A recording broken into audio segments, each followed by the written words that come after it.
श्री शिवाय नमस्तुभ्यम। आगकू महाशिवरात्रि अच्छी देवदेव महादेवंकर एक महान उपासनार पर्व।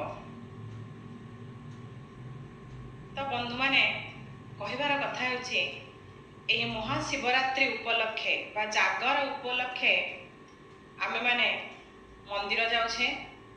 मंदिर रे रात्रि उजागर रही सेही पशुपतिनाथक उद्देश्य रे दीपटीए प्रदान करुछे।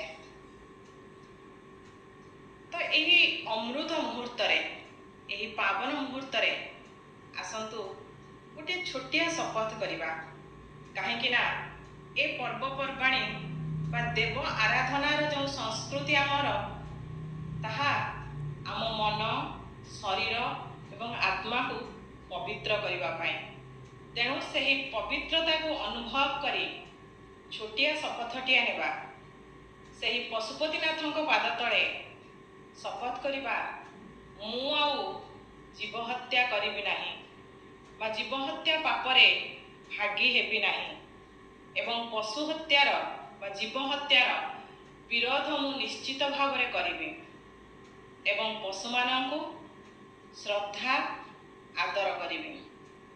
एई छोटिया शपथटिए निश्चित करिबा।